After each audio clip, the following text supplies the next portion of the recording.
And Tom, let me know when the stream's going. Give me a thumbs up.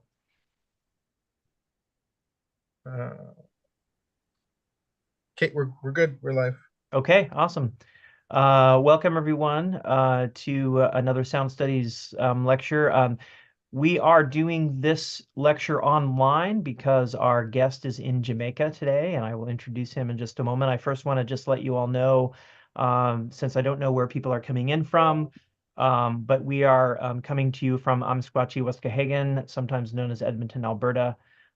This is a Treaty 6 territory in Canada, a traditional homeland of the Cree, Blackfoot, Métis, Nakota Sioux, Iroquois, Dene, Ojibwe, Inuit, and many other indigenous people. We like to say sound and music has been heard and created and celebrated here for thousands of years by many diverse First Nations and cultures. And tonight we would like to humbly add our sounds to this history with respect and solidarity. If you're here for the first time, the Sound Studies Institute is a research institute at the University of Alberta. We celebrate and support research into sound from all angles, including performance and artistic understandings of sound and music, but also other human and non-human understandings of the role of sound in our world. Thanks for joining us this evening, and we're really excited to be presenting a really interesting talk by Pablo Herrera Veitia, who Yeah, obtained yes, okay. Veitia, thank you for that, who obtained his PhD in social anthropology from the University of St. Andrews. He's a scholar practitioner working at the intersection of Orisa worship, hip hop studies, and multimodal ethnography. His research explores what it means to be Afro-Cuban in post-socialist Havana and follows divinatory figures in the Odù Ifá, hope I'm pronouncing that correctly, Yes. literary corpus as primary conceptual sources. As one of Cuba's pioneering Afro-Cuban rap producers, Herrera Veitia proposes that understanding Afro-Cubaneity today may require a focus on recent shifts in the audible character of Havana and how the city's sonorous dimension presents itself as a site where citizens contest state ideology through loud and discrete amplification practices. Um, uh, Veitia is a 2018-2019 Nasir Jones Fellowship recipient at the Hip Hop Archive and Research Institute, Hutchins Center for African and African American Research, at Harvard University. His writing has appeared in Revista Casa de las Americas, Metronome's Documenta 12 magazine's issue, and okafrica.com. He has also collaborated on several major academic research projects on rap and reggaeton music in Havana, including Suhatha Fernandez's Cuba Represent and Close to the Edge, Tanya Saunders' Cuban Underground Hip Hop, Mark Perry Negro's Soy Yo, and Jeff Baker's Buena Vista Social Club. And today he's going to be talking to us about Afro-Cuban sounded ethnography, and we would love to welcome him. Everyone give a virtual applause and welcome Pablo. Thank you for coming. Thank you so much. So I wanna use this first frame that I have here to sort of situate the conversation that I would like to have with those in attendance. I want to say, first of all, thank you, Scott Smallwood, for inviting me to participate in this talk, this series, and speak at the Sound Studies Institute at University of Alberta. I think it's a wonderful opportunity. It's a wonderful invitation, so I really appreciate it. I also want to thank Tom Mecklinger for doing all the logistics and making sure that this presentation happened. So thank you so much, Tom, for that. I also want to thank the person who actually I met at Spoken Web, which was I'm skipping on his name now, but it's a person who's actually doing his PhD as well. And someone that we kind of started to work closely together. I just wanted to make sure that I mentioned, even if I'm blanking out on his name, that I mentioned him. I also want to thank the cohort of the folks at the Afrosonic Innovation Lab for allowing major parts of this research to emerge as I'm doing my postdoctoral fellowship at the Afrosonic Innovation Lab, which is part of the Department of Arts, Culture, and Media at the University of Toronto. And I also want to thank everyone else who's here. Thank you for coming out, and I want to engage with me in this conversation. So what I tend to do with this particular presentation, rather than give a full-on lecture, I want to take it in chunks so we can basically discuss, ask questions, and then we can move on to the next sort of slide, and I'll show you some of the work or maybe the full piece, and then we can talk about. So I think it's basically better because then we're always engaging conversation throughout the piece rather than waiting until the end to ask questions. I think it makes a lot more sense. So I mean, for me, in this image here, it says toward an Afro-Cuban sounded ethnography. There's a few things that I want to bring into attention. The first is this system of sort of images and characters that's behind the main image. And one says Oyeku Meiji, Iwori Meiji, Meiji, Odi Meiji, Rosu Meiji, Obara Meiji, Okana Meiji. Those things are sort of slanted to the side, or sort of so slashed to the side. These are the 16 principal Odù Ifá in Ifá divinatory literature. This is the 16 out of the 16 and their combinations, the big body, which is 256 Odù, and different verses that come into play is where what we can describe as the Ifá literary corpus. But this here are the 16 principles. So what I do to situate the idea of how my work is Afro-Cubans, what I do is I use the Afro-Cuban the Afro-Cuban version of Ifá divination, because I was initiated in the Afro-Cuban version of Ifá divination, or the creolized Afro-Cuban version of Ifá divination in Havana, to use one of the combinations or maybe one of the principles themselves that may have prescriptions that identify, for example, in the specific case of sound and ethnography, the question of hearing and listening and what that means ethically. So once I situate the particular Odù, then I try to draw attention to what that means, or what it means to listen, and how that is in some way in intention, or sometimes in connection to questions of how to produce ethnographic work.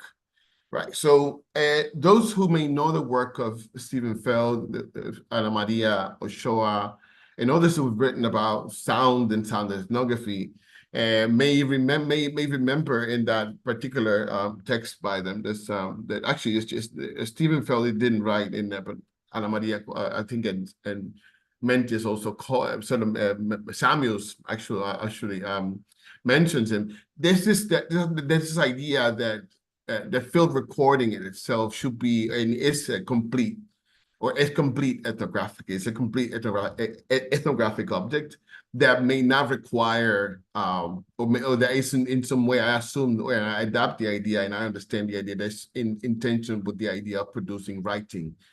And this is kind of interesting because Stephen Feld himself, when he produced the work in Dakar, Jazz Cosmopolitanisms, even though he did create the CDs that he created, he also produced a full volume to explain what acoustemology was and these other ideas. So you'll see that at some point I'll talk about acoustemology, which is part of the main sort of pillars of my work. Stephen Feld is really important to me. But then from Stephen Feld, I've moved down to ideas of Black method that come out of the work of Catherine McKittrick, who teaches at Queen's University, and particularly this question of playfulness.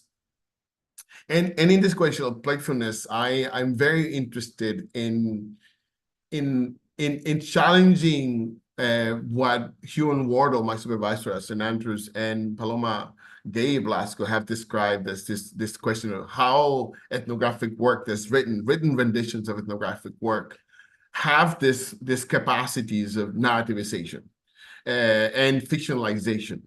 And coming and being someone who actually coming out of being me being an insider in Havana and having worked in these works that Tom mentioned that I've been part of, that were actually addressing the questions coming out of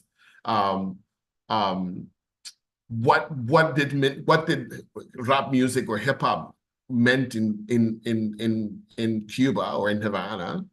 I felt that a lot. This is where I feel like it's really, really important to understand the question of narrativization and fictionalization. I'm not saying that what they wrote is not true. What I actually mean is what they wrote did not address the questions that I, as someone who was a member of the scene, someone who was actively participating in the scene, and also who was also in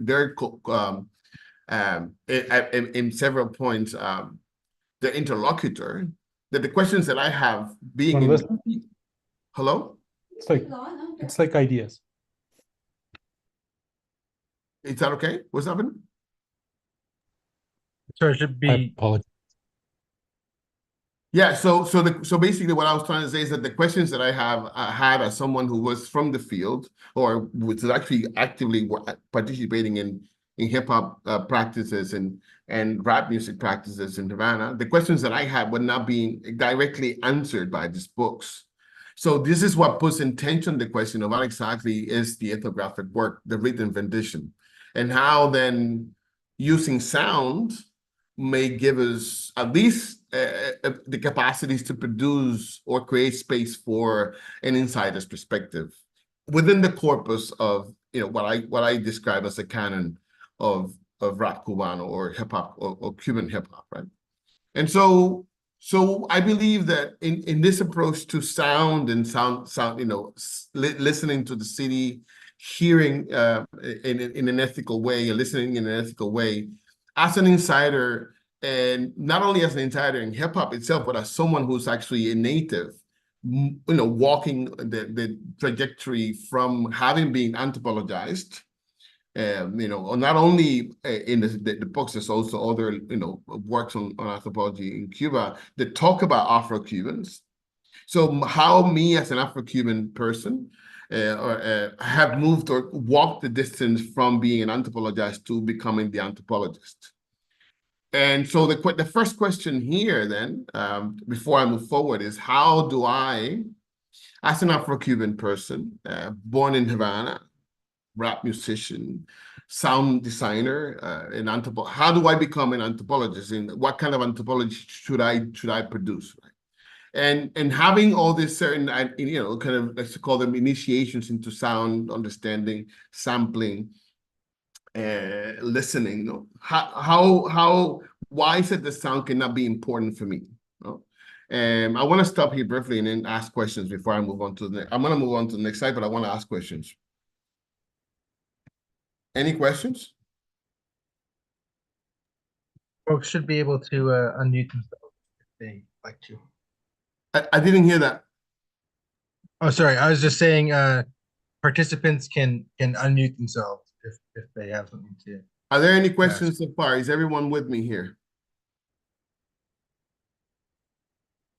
Any questions? I wish I could see you. I will point you out. Doesn't matter. So thank you. So if there's no questions, then I'm gonna move on. So just to reiterate, I was born and raised in Havana, Cuba. I sound like this, but I'm actually from Cuba. I just studied English. That's my first degree, linguistics, and I lived outside of Cuba in Scotland for many years. And now I live in Canada. I'm in Toronto, like I said. I'm an Afro-Cuban poet. I'm a rap music producer, and I'm an anthropologist, and I'm also an archivist. And I'm basically doing research like Scott mentioned, within this assemblage of Africana religions, global hip hop studies, sound ethnography, and I think really strongly the question of multimodality, to challenge the reasons, why I should repeat the written rendition as the only way to demonstrate that I'm an anthropologist, right? These are my records. Some of the records I produced, I have a sample of them. And then the hearing Afro-Cuban rap, the one with the stars and the sound waves on the side, is my most recent archival project. If there are no questions from here, I want to introduce the first piece. I think that a lot of the conversation should be around the pieces themselves. And I'm wondering if there's, I wanted to hear any questions because then I can situate other ideas. So let me just sort of repeat. The idea of sounded ethnography comes from my understanding of the work of Stephen Feld in the first place, and also comes in particular the work of Stephen Feld and the proposition that that Marina Ochoa and Samuels and others created in that famous text toward sounded anthropology, about how a field recording is complete in itself, ethnographically complete. It does not need text. And some of what you'll see here is I have this tension. Some of the work that I present, most of it has this tension between text, either by data, presentation or data displaying, or metadata deployments within the framework of the sound presentation as well, which I think something that I think is really, really interesting, because it sort of pivots this conversation about how is it that text continues to be necessary or not, and how I use it. For me, I like the idea of using text. I'm really happy with it. So the first piece that I will show is a capture of the soundtrack, just the sound of a piece that I produced in Edinburgh in 2006. And it comes of another documentary that I produced there about homelessness in Edinburgh. Now, this particular piece, the first sort of conversation is with FM synthesis through Maximus P. So what you won't see is the actual Maximus P interface. It was produced when we were working with an Intel PC, so it does not translate. So it's really difficult to create the actual application to work on Macs today. So I mostly just show the sound itself. So this actually has FM synthesis that is produced by movements of the mouse within the actual Maximus P environment. I've been homeless for 2.5 years now in Edinburgh. Hey. Hiya, how you doing? I'm doing fine. My name is Colin. 2.5 years I've been offered one house, and they only give you houses in bad areas from the council. I don't like staying in bad areas. I feel pressured. I get beat up all the time for people because I'm too kind, and I haven't got money to give people who beat you up for it, Pressured. And you've got people that understand because I'm too kind. Streets are pretty bad. I'm staying tonight and every night in the churches, the night shelter in the Kilgate. It's just on the road there, at the back of the streets. Honestly, it's not a nice place, but I just want the council to recognise who we are and what we are. We're not some dog poo in your shoes, but like the carpet. We are people. We still bleed the same, we breathe the same, we eat the same. Fair enough, we drink and we smoke and stuff. Everybody does it. We've got to do it to keep warm. I stay in a church.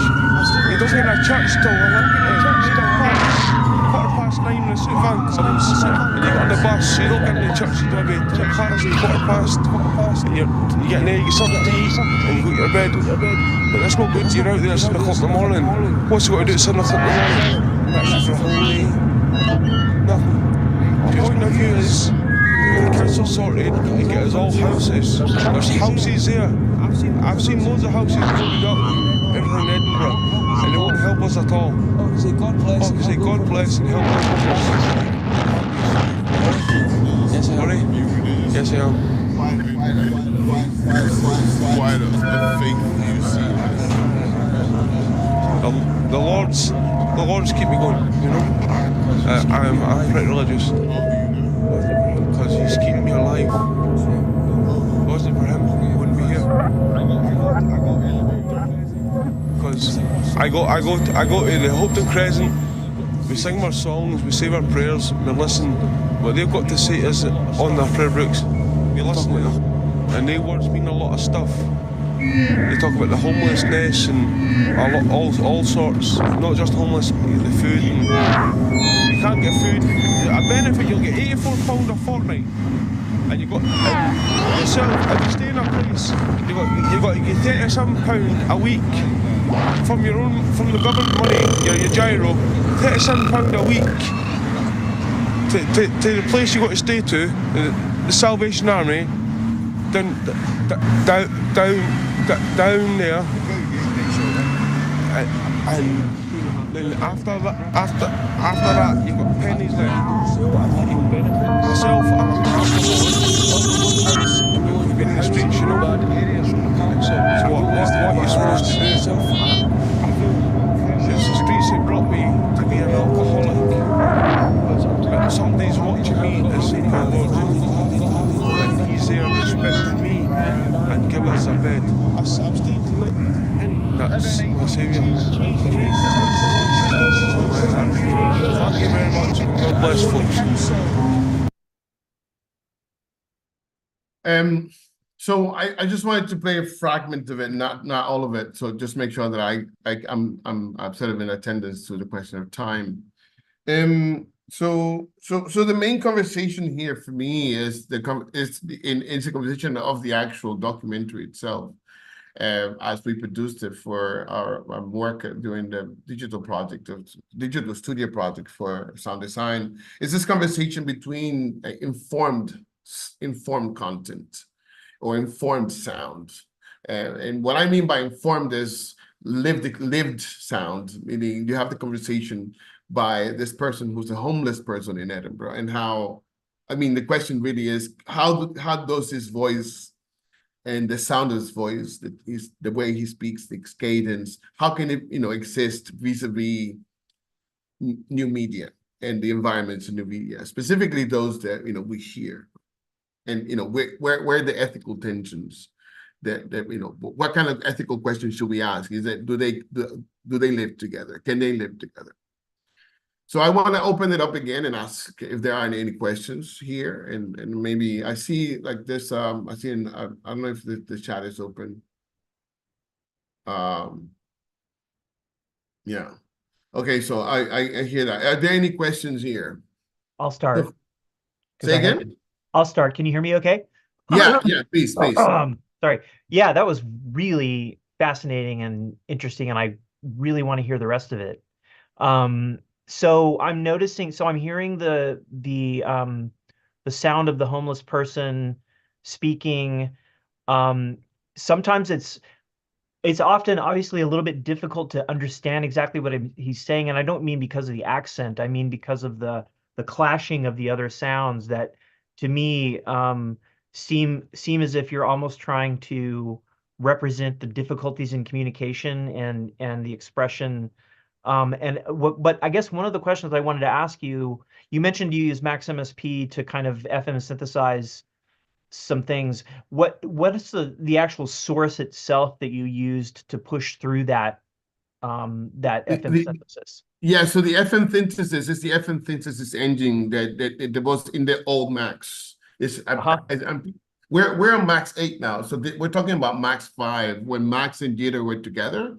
We're like within the same environment. I mean, I think they're still within the same environment, but we're talking about 2005, 2006. So I cannot remember the actual sort of version number, but this is the FM synthesis engine that was within the overview. When you pull the overview, you can get the FM synthesis. The actual piece, Scott, we can sit down. I can show you the bigger piece later. I mean, we can do a Zoom. I can show you from the screen. Just that it lives in a different computer.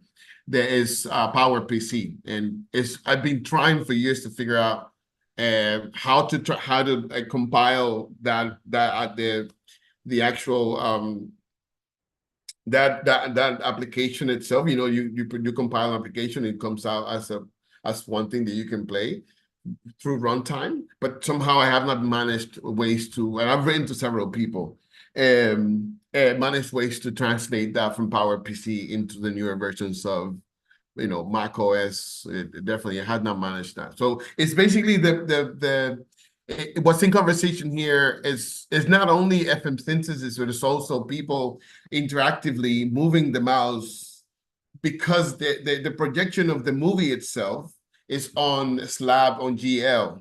So you have the slab on GL. You can trigger different shapes of the slab. So you can have a cone, you can have a cylinder, you can have different shapes. And every time those changes happen randomly, then it triggers a sound out of the FM synthesis engine.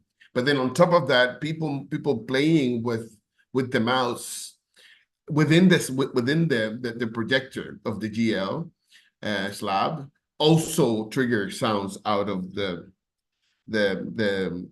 FM synthesis as well. And then on top of that, you have the voice, but then it's multi-layered. You have the voice, that you also have a database of the rest of the interviews that we did also playing alongside. So I think it's just this question of the clashing and not being able to understand certain parts of it is particularly a way to describe the tension between these lives, right? And their sound and their voices within the context of the media, at least for me. Yeah, I agree. And I just, thanks for the answering. That was a good, that was a great response. And it's just, like, I just want to say, like, even without knowing or seeing the video and understanding the exact interactions, even just the audio output of that was really compelling, and I really enjoyed that. Thank you. So so since then, and I'm gonna if there are there any other questions here? Is everyone with me? I see a 2. I see a number 2 here. Interesting, in your question about ethics, the recording seems to be more of a soundscape. Can you comment on the situation or ethos that is presented here? So this is, I mean, if we are, I tend to run away from describing my works as soundscape, but this is definitely one of them. I cannot, I mean, this is a particular space where I basically extracted the voice of this person and created and put and placed it within a particular environment, and you can play it from start to end. And you don't know the actual source. So there's also acousmatic issues as well in there. But the main point of ethics, and this is part of the question that happened at CF, was to start with the question of ethics. It's like, how was it that did I get permission from them as I interviewed them to use their voices? That's the first one. And yes, they all said yes to me. This is the project. It was part of the University of Edinburgh. Everyone was told and explained that yes, we were doing this as part of our project in our master's degree. But then the other part of ethics here is a bigger question that I cannot answer, but I think that it's right in that hyphen between new media and the voice of the person. That because I'm not, I mean, I can only address the fact that there is a major question there. And I think a lot of the work that we do, our placement of content in new media, YouTube, TikTok, all of those have this particular question of ethics that we somehow seem to continue producing content, but not really addressing. But not only that, I think the accumulation of this kind of conversation, there's the mountain of videos that have conversation like this and actually very graphic content in them, but we somehow continue to become more and more numb to what those actually mean in reality, right? I think that this is particularly the terrain of conversation that I would like to actually address, because now moving forward towards this work of the ethics of listening and listening well, which is what comes out of the scriptures of Ifá, proposes an ethical change that does not happen historically, right? So I think I'm gonna skip because I wanted to show you the other work, but I want to skip one work and go directly to the next one. So if this is okay, does this answer your question about ethics so far? I'm gonna really address it now much better. So let me know. You said ethics or ethos. But I mean, ethos here is, for me, is how does a person like me produce anthropology, produce ethnographic work? But let me just move on to the next one. So I'm gonna skip one full slide. This is, yeah. So I'm gonna skip this slide. Let's see if I can just go to the next slide. And then I'm gonna skip it. And so I want you to see that. So this is other work that I've been doing in in Havana, and it's about more of the actual presentation of these ethnographic works. What I want you to think about here, and I'm really grappling with this cut, and everyone else who maybe have ideas about this or know about, if any kind of sources, I would really appreciate them. But I think the main point that I want to sort of introduce with the next sort of work is the question of an ethnographic format, digital ethnographic format that's outside the as compelling and as rich as it can be, the written renditions. I think that in this new age of digital humanities, we must push for thinking about formatting. And I'm thinking about, when I talk about formatting, I'm proposing something like an MPEG-7 or like a bin that's bigger, that contains images, contains metadata that we can project. And then not only that, but also a bin that actually can be used. And you can just input the metadata in the field, and it already has it there. So there's an urgent practice that's actually also in conversation here, making sure that we push that as quickly as possible. But I don't want to take too much time to play the next thing. I want to go right into it.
So I played that clip because I think I can just focus on this particular clip to then talk about kind of the idea behind the clip and what I think the clip means.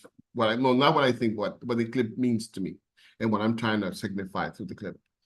What you hear there is basically Yoruba chanting, religious chanting, a recording from across the street from my godfather's house.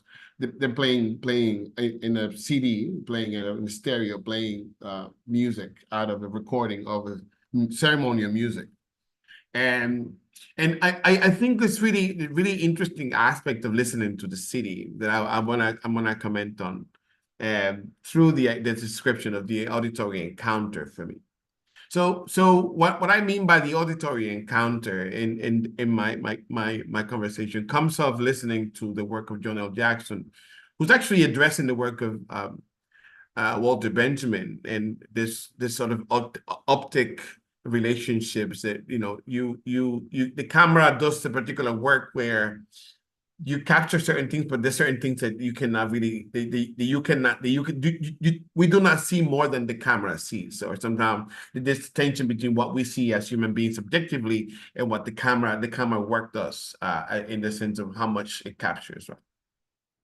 I took this idea from John L. Jackson, and I was thinking about this question of the auditory encounter to describe this particular situation. When I was sampling music in Havana, I would go and get a vinyl record and from the street seller, the street vendor, and I would take that vinyl record, mostly bolero music. And those who are familiar with bolero music is basically kind of ballad music, very melodic, beautiful instrumentation. And usually it's a man or a woman or a duet singing. Sometimes you get quartets, people singing, various parts of the song. But what I was really interested in capturing in these boleros, in sampling them for Afro-Cuban rap beats, was a particular sort of feel or subjectivity that was non-existent after 1959 in the kind of music that we produced past 1971, 1973. Music in Cuba changed, and it was really difficult to find particular instrumentation. So I was really keen to find, in this particular record, the work of René Hernandez, which is a composer who lived in the United States, migrated from Cuba. And he basically orchestrated music for Vicentico Valdés and the likes. But what I really wanted to do was basically situate musics that belong to, before reading Brian Cox's book on audio cultura, that capture what we describe as la audio cultura de la Havana, which is everything that we hear in Havana, all the musics, all the sound, the trucks, this particular recording, the music that you hear your neighbors play, right? And how this is a way to then produce a resource to create rap beats in Cuba.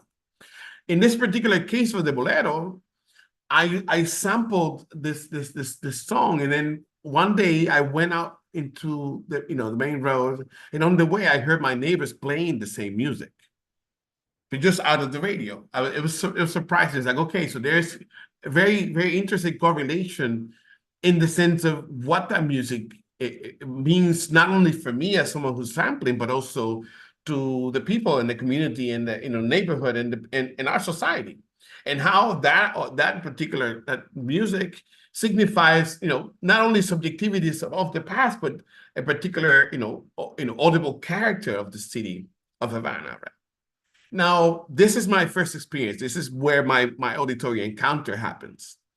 When I go to Edinburgh and do my master's in sound design, I take time to do these recordings that you saw in the beginning, but I also take time to go and do, sound walks with binaural microphones across Edinburgh, like especially around the area of, Allison House, St. Patrick Square, etc. And when I go back to Havana to visit my family, I realized that my neighbors were not playing that music anymore. They were playing reggaeton music, which I think you may be familiar. Reggaeton music is a hybrid music, a transnational music like hip hop, coming off of dancehall music, dembow specifically, and it's become this sort of big global sound alongside K-pop, the hip hop is like I think the hip hop is like the first or the initial source of this bigger sound, but it's definitely something that comes from Jamaican music, right? So now reggaeton now, it wasn't only playing at my neighbor's house, and it had changed what had a tiny shift in what I described this particular audible character of the city. There was also louder. So this loudness continued to be over the years. When I returned for a longer time, then this sound was everywhere in Havana, playing out of porches of primary schools, playing in the bus, in the bus when you go to work or going from work or coming from the center. The bus plays reggaeton. People down the street have portable speakers playing reggaeton. So the question then, thinking through Atali, right? If we think about what music is saying and how music is the herald of social change, it's interesting because Atali seems to not say that. Frederick Jameson's actually said it kind of clearer than him in the preface, but I think Atali, this is what he means. Music is the herald of social change. If we think that like that, and then we see bolero earlier, and then we see reggaeton in this moment in Havana around 2007. What does that say about Cuban society? And what does that mean? What kind of changes is it attempting to give us a diagnostics of or a prognosis of? Right? So I'll leave it to that, and then maybe the new questions, let me know. I want to play a longer piece, and then I want to wrap it up with two other little pieces, and then we can have the conversation. Let me know.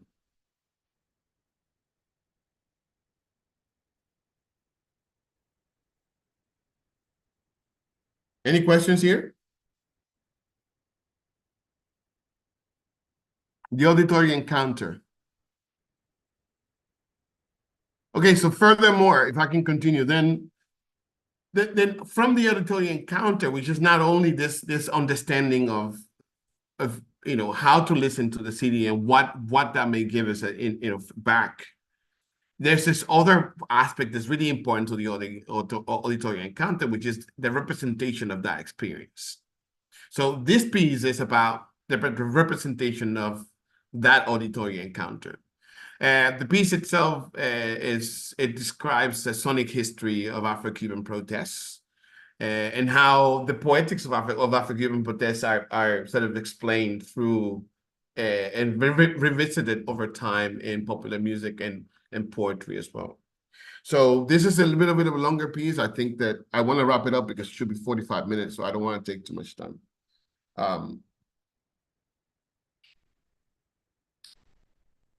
Let's see.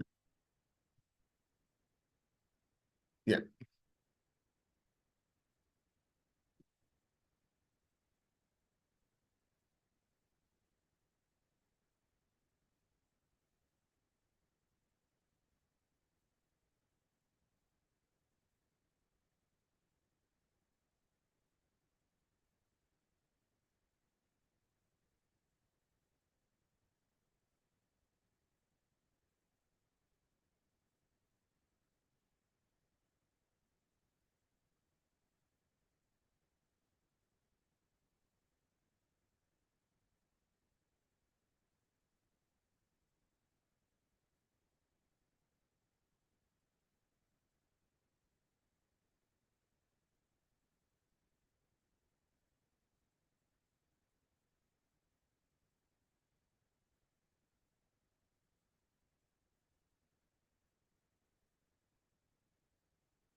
Pablo, I just wanted to ask if this is supposed to have sound. No, it's coming in now. Okay, it is. Okay, great.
Nasir hizo la adivinación para una persona X.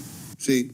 Entonces el oído ya funciona cuando un babalao recita un Odù Ifá. Oíste, de que tú eres la boca, el oído escucha. Claro. Eso es lo que habla a la suerte de la persona que escuchó hacer el sacrificio, pero lo escuchó, no se quedó sin oírlo. Claro. Entonces, por ciertas razones, él decidió no hacer lo que le dijo el sacerdote que hiciera. Exactamente. Es decir, entró por un oído, Salió por el otro. por el otro, lo que hizo la Nasir. Usted no oye consejo. Aché. El ejemplo lo tenemos a la vista.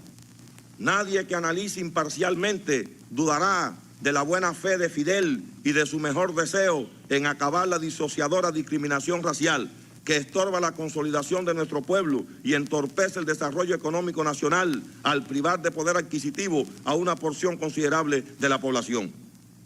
No obstante, a ningún observador honesto se le escapará que el negro ha sido excluido, hoy más aún que en ocasiones anteriores, de la administración pública.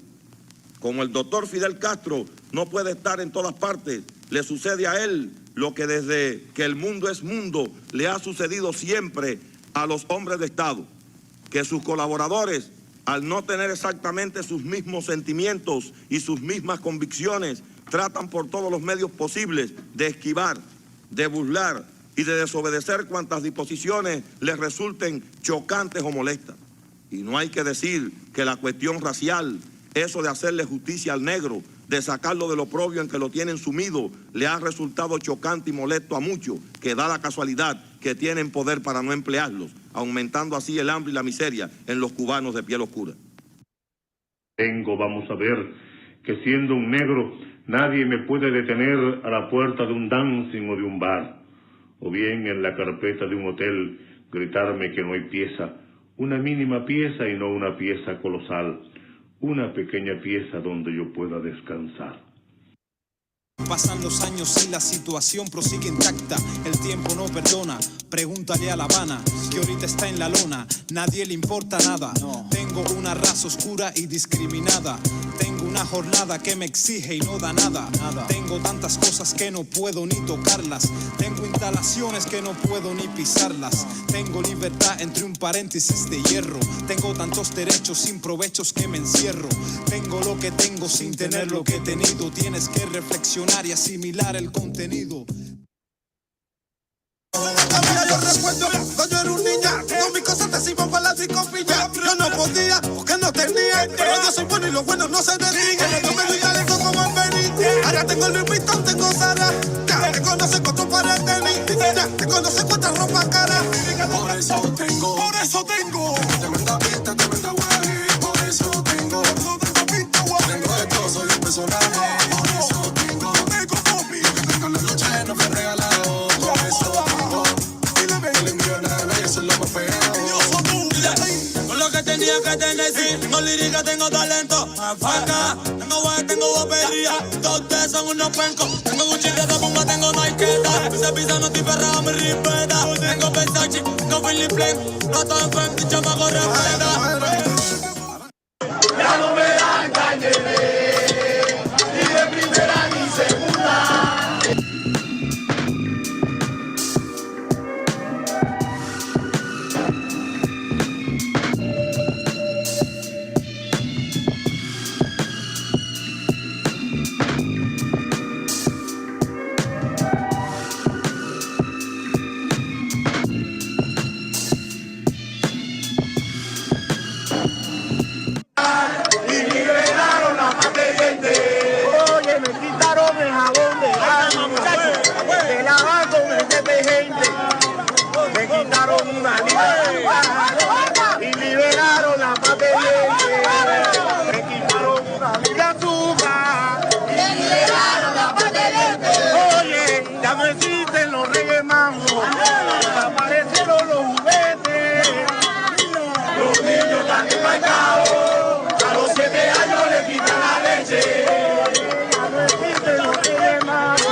una libertad y liberaron la paz de lente.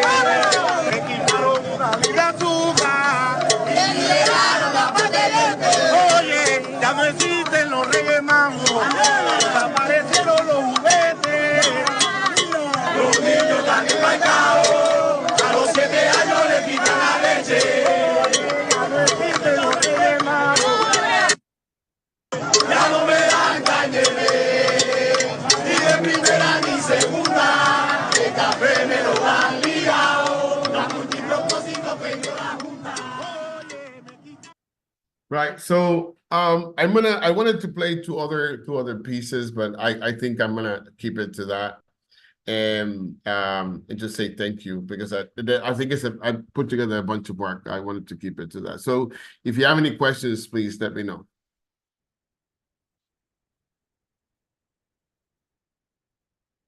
I don't hear you stuck. Hold on, sorry, I unmuted and then quickly muted myself again. I have one question, which really is actually just in response to feeling like actually really overwhelmed by the depth of this work. and obviously you have a lot of it. So I wanted to ask you, I mean, I would love to see and hear more of this. Obviously, like a longer talk would be great. But I just do you have some like written publications on this work that provides more commentary? Yeah, because I'm struggling with the question of written renditions, the latest work which I mentioned to you when we met at Spoken Web last year was basically the initial phase of my work in Toronto with Toronto Fire, and that the ethnography, the sounded ethnography of me listening to quints. Quints are basically fire trucks, and how they use not just the siren, but also the air horn. And so that's been published. It came out on a book called Cosmopolitan Method, and it's chapter 5. And the actual piece is called Caliban's Return, Afro-Cuban Cosmopolitics between Politesse and Multiculturalism. And the reason why I wanted to play the other, I can just talk about them. So that work that you see there is the initial sort of written piece. It's not a journal article. They asked me before I can publish it in a journal, but this is the first piece that actually addresses my doing city listening within Toronto in Canada, right? But I think what's really intention in this conversation of the air horn is that the air horn itself within the city of Toronto, I see it as redundant, because in 2024, most people who drive in Toronto and have a Canadian driver's license know what a siren is. So I have issues. I think I take issue with what is the meaning of this louder sound within the scape of the city, and some of the history of it, right? So I go into the chapter represents the patent by Robert Swanson, who actually created the air horn, or the actually air actuated air horn, a multiple actuated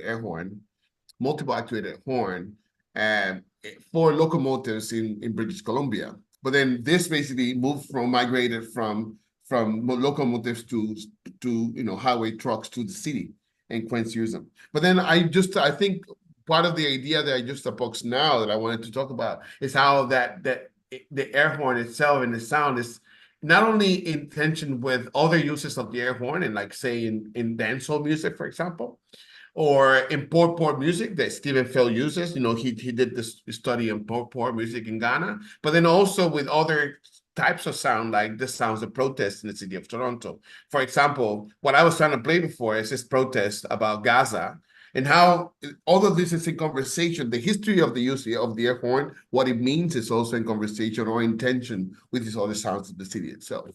Okay. So yeah, go ahead. So I'm very interested in listening to these pieces and discussing them further with you. I was actually going to pitch. We were trying to pitch something to you to present something at SSI.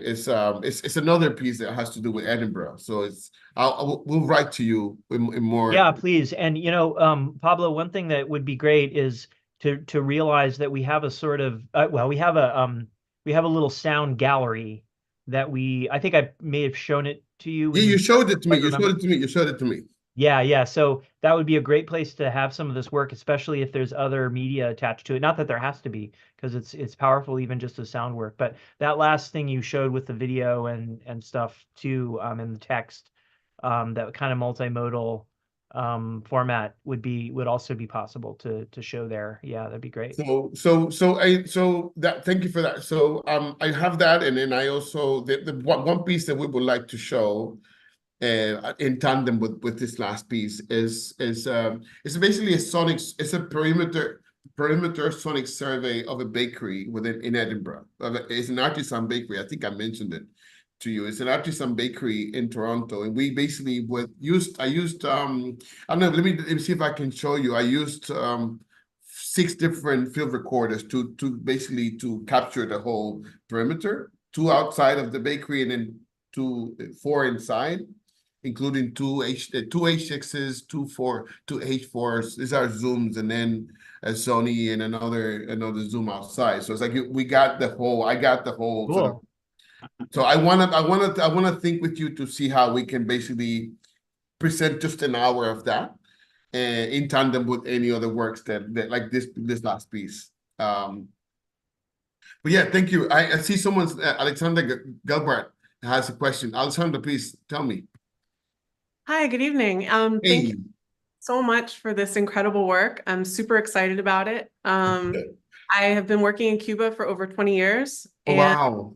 My dissertation on the socially purposeful relationships between Los Hoyos and its conga practice, but looking at it centering from African diaspora studies and centering the processional and interactive dynamics in the processionals themselves to look at those social relationships. So I sit on the opposite end of the spectrum from ethnomusicology within the sociology of music and diaspora studies. And I also do work, I have a collaborative project with the community of Regla for the reinitiation of the processional of the Orishas every September 9th. So we've been doing visual documents. Did you create that sorry, did you create that website for CDSC? CDSC. Oh, it's an honor. Do you know what it's No, it was the Cabildo de Regla project. So there is a website. It's a virtual archive. I presented it at Camera at Penn, the conference there, but now it sits as a digital archive, cabildoderegla.org. Yeah, because I feel like, is it a blue website?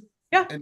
Yeah, so that's it. It's you. It's to meet you. Amazing. Yeah, I'm very happy to meet you too, because oh my God, yeah, we've never actually connected, but have been circling the same perimeters for many years. Oh, amazing. Yeah, so it'd be great to continue a conversation, definitely. Absolutely. Wow.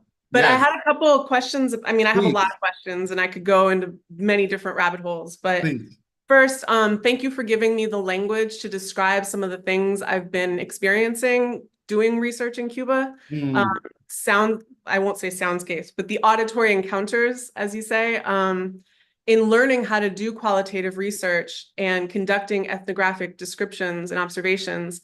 I think what made me fall in love with Cuba was the corner of Infanta and San Lázaro at that bus stop. And we were, I was learning how to do ethnography there, but it taught me how to listen. And so now with the technology, I move about Cuba capturing those kind of auditory encounters. Field note encounters, yeah. Yes. Because, when you played the sample from the toque, it immediately took me to this experience I had at a tambor on the inside of the wall of Old Havana. But when you stepped outside, the sound was echoing off the wall. Amazing. And I'm, putting that into historical context. But, from the first part of your talk, it brought to mind a couple of examples that you might be interested in and kind of further developing this methodological approach.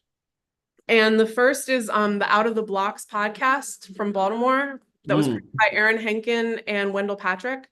They did it for a radio station, the NPR radio station, and they did it as a journalism where they would interview all the people they could on a single block in Baltimore City. And then Wendell Patrick would create a soundtrack drawn from the ambient noise. Because he's a brilliant composer. I think he was also a fellow in the same, the Nasir Jones Fellow at Harvard 1 year for you. But that's a great example of some work that you might find interesting. And then, on the kind of documentary side, Aineg Cala and Isna Rodriguez, who are from Santiago, Cuba, and they founded Guampara Records, which is now in Havana. They've been doing a documentary and accompanying soundtrack called Santa Fe, chronicling a family dedicated to Babalu Aye, San Lázaro, and going on the pilgrimage every year. And they're doing really interesting things in terms of like a documentary film, photographs, an ambient soundscape, and then Isna creating a whole soundtrack. Yes. So those are just some examples of things that I thought you might want to. I know it's Nye. I know it's Nye. And I know also his work with Alexandrine Boudreau-Fournier. I also know their work as well. Yes, I think it is in conversation with this, particularly with the work of Isnai, in using conversations that relate to urban music and how urban music speaks to larger and wider social issues. That it's almost like urban music is perhaps the clearest way to enter that conversation about what's really happening, at least within the context of Afro-Cuban lives, and also in the Afro-Caribbean. If you listen to like it's happening here through the work of Sonia Salinia and Julian Enriquez, you think about dancehall and sound systems in sort of a more social way. But definitely, I think that those are great examples. I'll have them in. What was it you said? I think was it Santa Fe already? Because they put out a recent piece that is a collaboration between Isnai and Alexandrine that is called La Tumba Francesa. I think it's something that comes of the work she did earlier, in the early 2000s. And then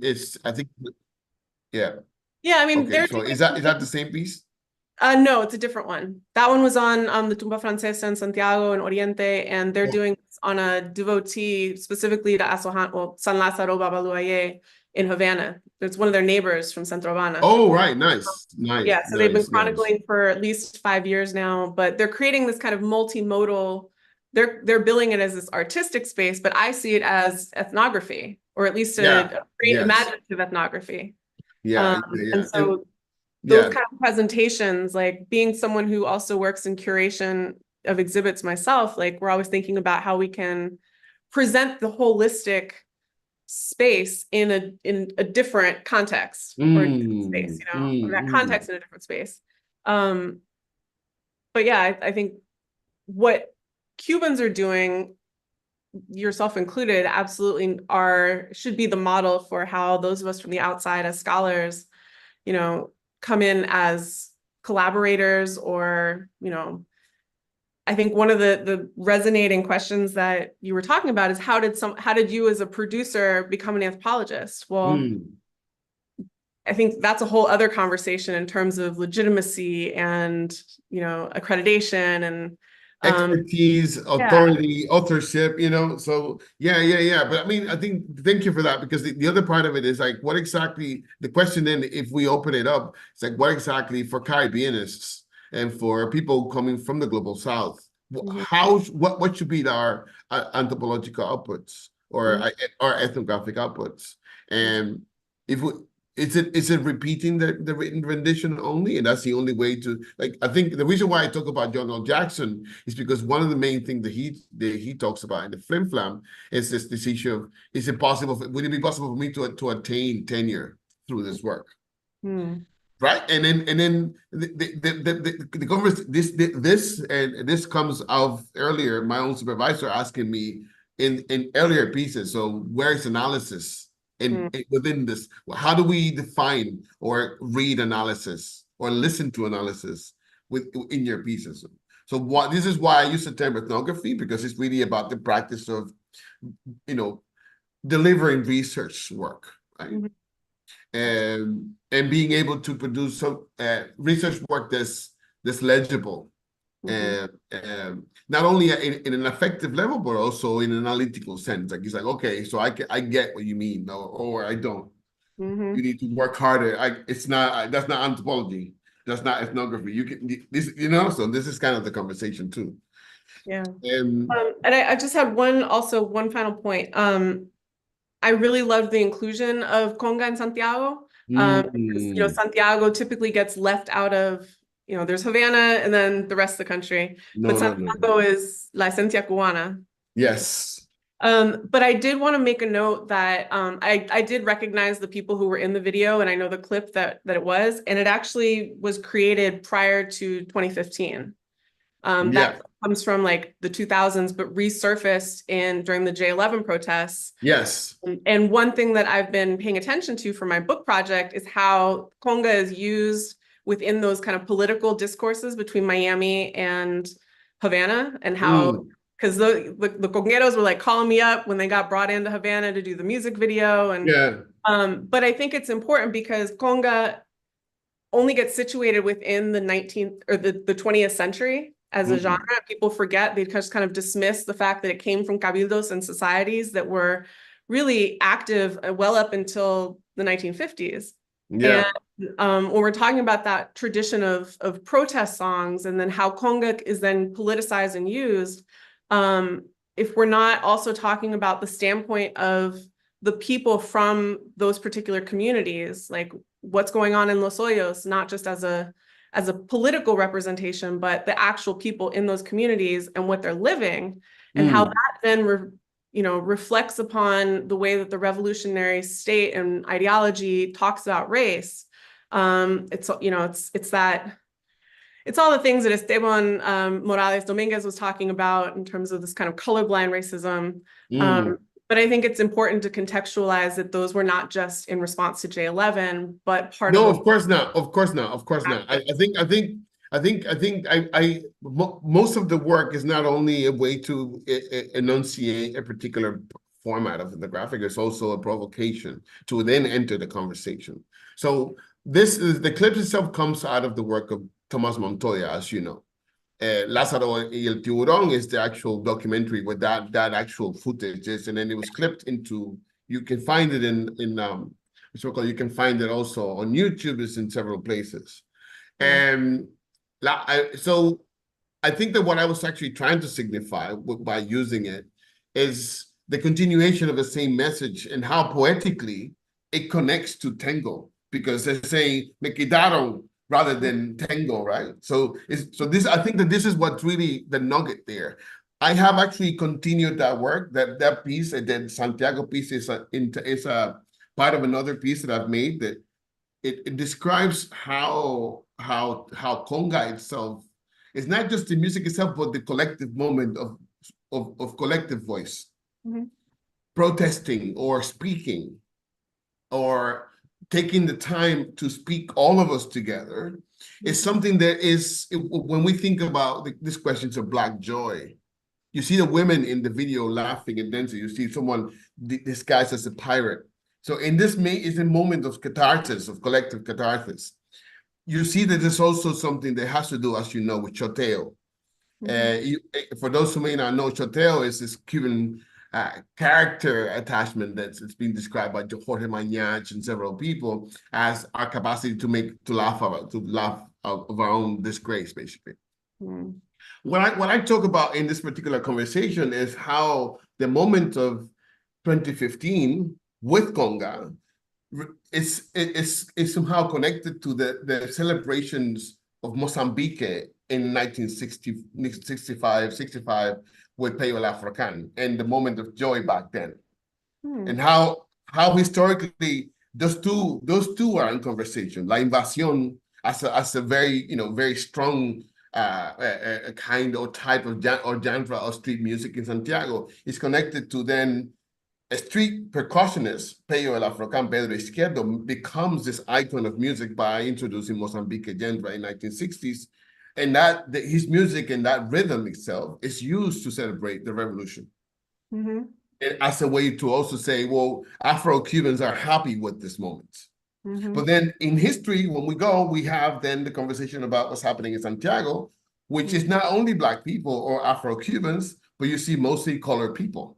Mm-hmm. So if we look at them in connection, one after the other, an archival image of Peyo in Santiago, and then the other archive, more recent archive of YouTube, how do they speak to each other, right? Mm-hmm. That's so, great.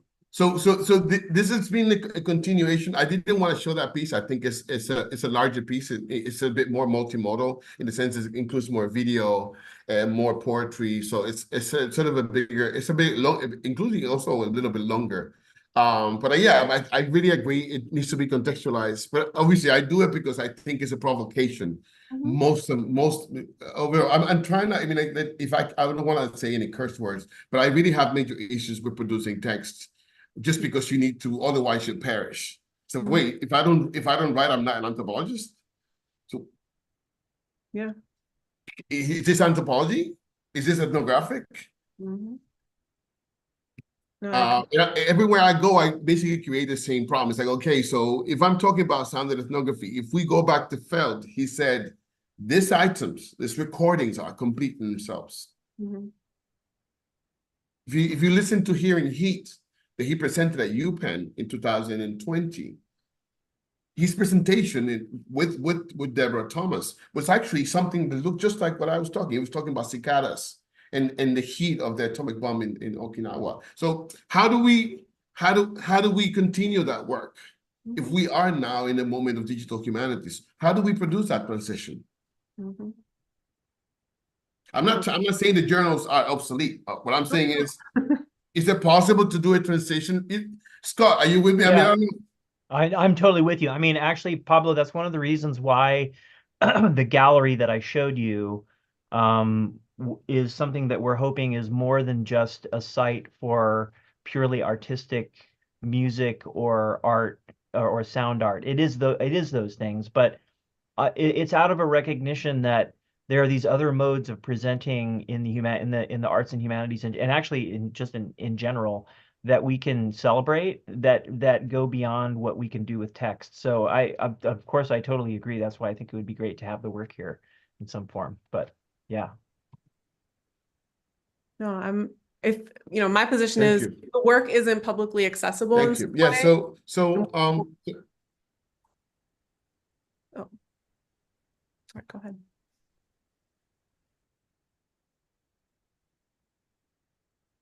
I'm here. I can hear you. You're okay. Muted, Alexandra. Go ahead. It's okay. Go ahead. No, I didn't. Can you please repeat that last part? Oh, I was just saying, that last part. As scholars, these kind of multimodal approaches also make our work publicly accessible. And if we're not making the work publicly accessible, then what's the point as scholars? I mean, I think that's one of the reasons why so many academics are finding their way into podcasting, right? I mean, it's an audio medium that connects with people in ways that the written medium doesn't. And what I want to see is podcasts getting mixed up a little bit and becoming less talky, right? Mm-hmm. And more like this. So I think so the next step of this, Scott, which is where I'm completing this talk, is I want to make those pieces interactive. I want to be able to have that. So imagine that same thing, or that same sort of artifact, digital artifact, as a bin where you can trigger, you can play it. So the idea of playability in the beginning is trying to propitiate that conversation with people who work in Maximus P environments and other interactive environments to think about this question of an ethnographic format. And I'm sure there's people doing the work already, but where I want to meet them, because I try to speak to Professor Scavone at McGill, because he's done work with MPEG 7, and I'm sort of in conversation with Jonathan Stern as well, to do possibly I don't know if it's going to happen because there's some issues, but to see if we can do like a postdoctoral fellowship. But I'm really thinking about this, really following through with the question of the format. And I have another project that's basically about hip hop archives that I haven't talked about. I don't think we can talk about it in the future, but yeah, so this is part of the work. And I'm really thinking deeply about how to create something that makes sense today in 2024. I mean, I'm not saying that other things are obsolete, but how do we start the next conversation? So that's yeah. Well, thank you for this. This is really great, and I hope that we can keep the conversation going. Definitely. I'm more than interested. And Alexandra, now that I know you're here doing work, we'll rope you into this too at some point. Great, yeah. I mean, it'd be fun to collaborate on something. Alexandra, are you in Alberta as well? No, I'm in Miami, actually. Oh. Yeah. I thought you were here. Okay. No, I'm in Miami. I just graduated in December, finally. Nice. Okay. So I'm on the job market and just kind of in that transition period. Nice. So, but I have, all these multiple research projects and book manuscript that I'm working on. Yeah. But, I do exhibit curation. We just did an exhibit called Sweetwater, Choreographing Ancestral Memory with my collaborator, Michelle Grant Murray, which really talks about, the pedagogical approach of pulling out of the embodied memories that are conscious and unconscious, but has a multimodal and sensorial, and we're looking into adding augmented reality to our exhibit, especially because we are in Florida and basically our subject matter is illegal to talk about. So we have to say the things, in creative ways to maneuver around those censorship laws regarding Africanity and Blackness. Look at that. So I'm, if you all know anybody who does that kind of work and is grounded in African diaspora studies, we are looking for someone on the tech side. I know people who do. I have a really good friend who we did our masters at sound design together. He does virtual reality in AR as well, but he is in California. His name is Vangelis. Okay. Vangelis Limpoudidis. He's a company called Enosis, ENOSIS. Okay. He's a Greek man, very smart. Yeah. And he was teaching at, I think, UC. This is one of those UC that I don't know. It's like, so he was within the UC system. Yeah, he does a lot of VR stuff. So I think bringing people from the industry is important. So sometimes we want to work with people who work within our field, but that also may be a constraint. So I'm just saying. I think it's especially important. I'm kind of open to AR VR because it's a medium that's still looking for a reason to exist. So it's so use cases and stuff. So getting the industry involved is really smart too. Yeah. Yeah. And I think at this point, being educators in Florida at this current historical moment, we are really trying to figure out creative ways to create, these ambiances of what we're trying to present as a way of navigating through those laws. So when you can't write it or like put a word on a wall, but you can feel it and be inside of a space that fosters that energy. And both of us have cariocha, and so we come at it from a place of being practitioners and presenting. Oh wow, I see. Practices within, in their fullest integrity. We've had students coming in saying like, this is what I've always wanted in an exhibit or in a space in my school. So that's one way that we're looking at the teaching of the things. Nice. We're trying to resist and, Yeah. So beautiful. Well, thank you so much. This has been a real treat, and we have a small but dedicated audience too. So that's what's important. Exciting. That's what actually matters to me. Yeah. That's what actually. I just hope we can be in touch in the future and continue the conversations. Did you get my email? Can I give it to you now? Yeah. So Go ahead. Pablo, if you don't, just before I sign off, I just wanted to, and I don't know if we stopped the stream on YouTube yet, but if it's okay with you, because we did record this, I'd like to send this to some folks who weren't able to make it tonight, but really wanted to see it. So if it's okay with you, please, yeah, definitely. Yeah, okay, can you send thank it you to so me much. too, please? Because there was a Absolutely. link there I wanted to cite. Yeah. Okay. Thank you so much. Yeah, thank you.